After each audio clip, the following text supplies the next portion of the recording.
Frontières et liberté. La méthode a été créée pendant l'échange Youth Europe Art et a été testée avec des jeunes de Pologne, de France et d'Allemagne. On peut utiliser cette méthode pour entamer une discussion sur les frontières en Europe et ce qu'elles signifient pour nous.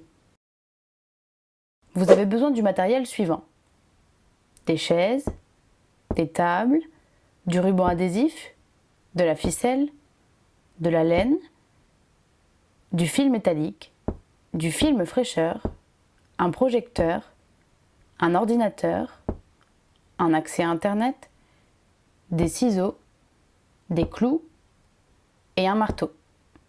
L'atelier dure 180 minutes et il vous faut 2 animateurs. Les participants se retrouvent devant une pièce barricadée avec des meubles et d'autres objets dans laquelle ils ne peuvent pas entrer facilement.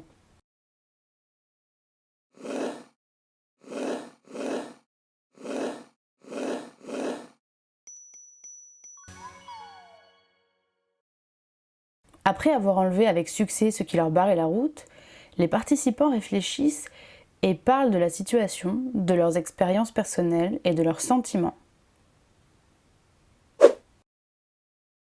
Les participants reçoivent des informations, par exemple une vidéo sur le concours Eurovision de la chanson ou de vieilles images montrant des postes de frontières devant lesquels il y a des embouteillages. Ces exemples montrent la diversité et les frontières en Europe.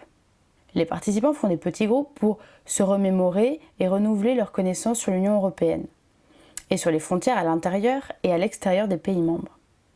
Combien de pays est-ce qu'il y a en Europe ?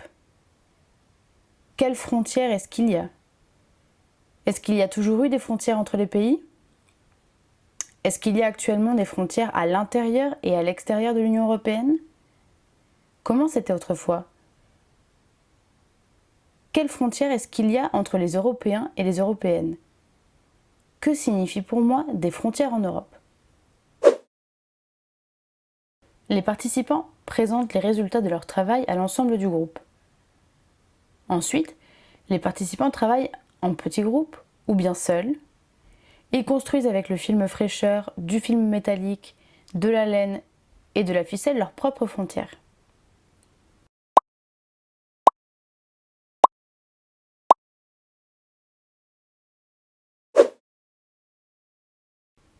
Finalement, on regarde les résultats et on en discute. On utilise la méthode vernissage.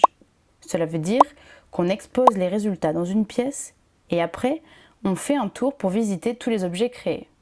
Cette présentation, avec une discussion, conclut l'atelier. Pour plus d'idées, regardez la brochure Me and Europe ou le site internet.